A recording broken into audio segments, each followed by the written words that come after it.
Hey, good morning. Let's go over today's trade plan.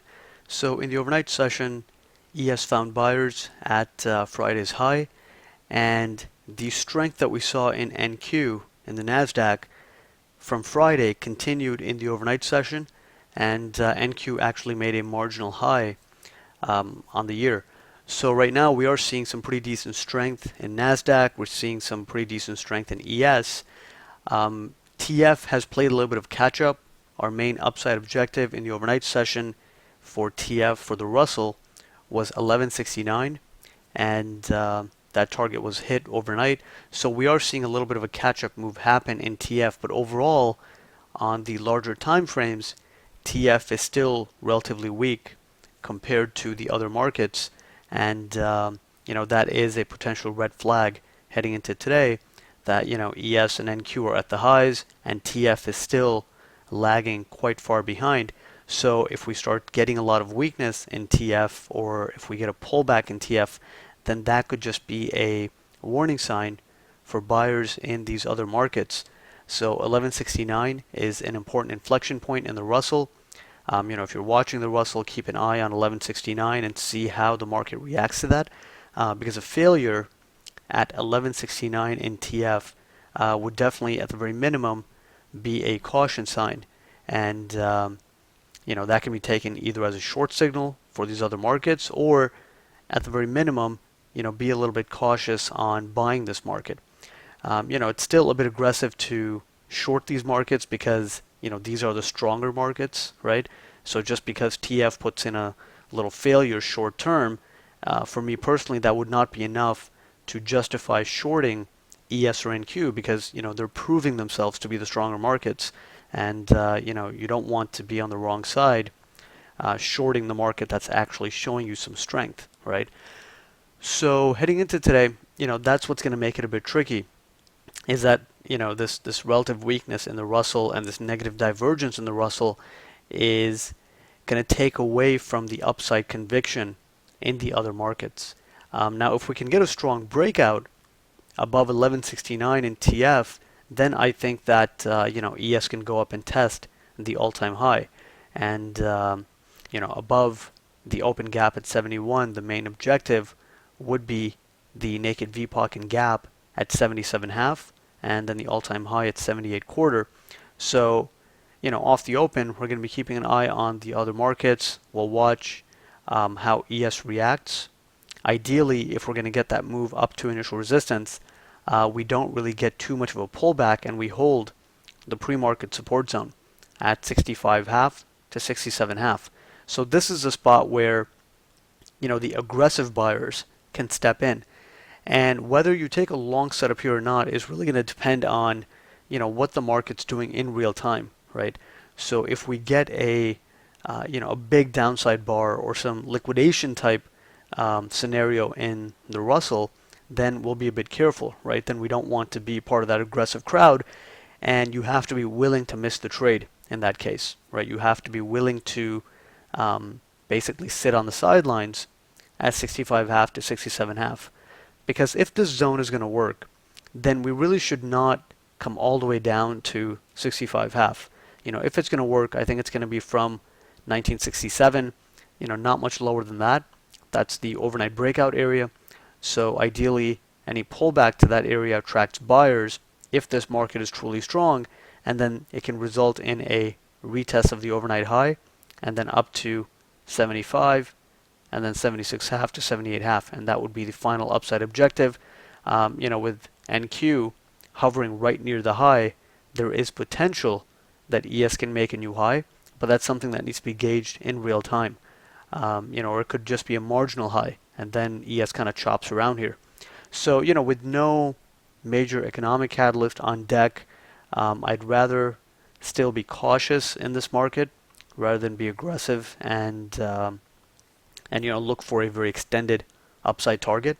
I think if you're getting 75 or 76.5 to 78.5 as an exit on your long setups from the morning, and that's assuming that this overnight strength continues in the day session, then I think that's a very good exit. I think that it's a good idea just to take it rather than trying to get a little bit more out of it. Now below 65.5 to 67.5, we have the initial support zone 62 to 64, the gap fill 62 quarter. Now this would be the overnight where the buying really started, and Friday's high. So this is still an area where buyers can step in, and the market can then balance and find responsive buyers at 62 to 64. This is a more conservative spot for buyers to step in.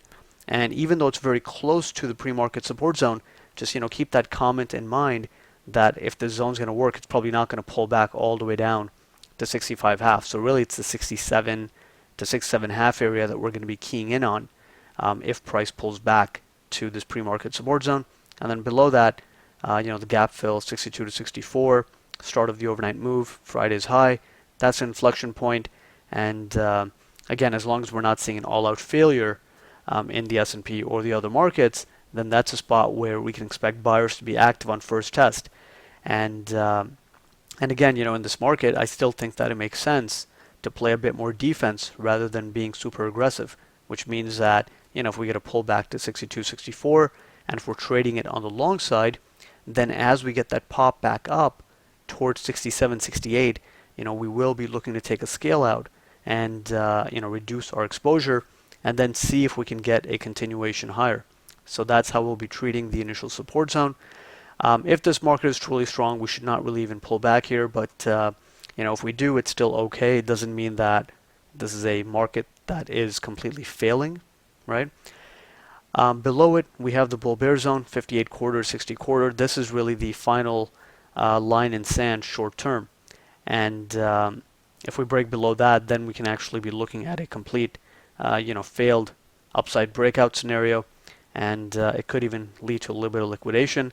The only, caution thing over here is that with no econ data scheduled for today and no catalyst on the day time frame, in the event that the market actually pulls back all the way down to the bull bear zone, you may be exhausting the range at that point, and there may not be much more left. So this is the next inflection point, and buyers can still actually even hold the market right here, and then we just balance in a range. But the main scenario, given the overnight session, given the strength that we've seen overnight, given the reversal off the 53 support on Friday, so far everything is pointing to upside continuation, right? So that is our default scenario. So as long as we hold above pre-market support, even initial support, long side makes sense. And the only time it makes sense to get aggressive on the short side is if the other markets or even the S&P itself is showing you some extreme signs of weakness. And that would be, a major pullback in the advanced decline, the tick holding below zero, perhaps, an open drive lower, something like that, right? So unless there are some very clear signs that are telling you that, the market kind of pushed too far overnight and now can reverse the entire overnight session, I don't think it makes sense to short this market. Overnight we've seen some pretty decent strength, and it doesn't mean that it has to lead to a new high, but it can quite easily lead to a push up to 75 and 77.5. So with that in mind, off the open, the focus will be more on the long side. We'll be looking for long setups into support, and then it's just going to be a matter of how much strength we're seeing on the day time frame. And if the advanced decline line is looking really good, tick is holding above zero, then we can take the aggressive long setup as well, or at least take a stab at it and then see what the market does and play a little bit more defense here, which means if it doesn't work and if it starts kind of chopping around, perhaps exit the trade. 62, 64, pretty conservative spot, pretty high odds for at least a rotation off of this zone, and then we'll see where it goes from there. So right now the short-term bias is bullish. The only red flag, the only caution sign is TF testing that 1169 level, and as long as we can get a breakout and a directional move in the Russell above 1169, we should be able to get a move up to 1975 and 76.5 to 78.5 in the S&P, and Nasdaq is pretty much at the highs right now. So again, we should be seeing a breakout in NQ as well and pushing to a new high on the year. That'll just further kind of cement the upside case and can lead to a move up to the all-time high in the S&P.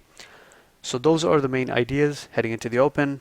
Let's see how well the buyers hold it up, and we'll take it from there.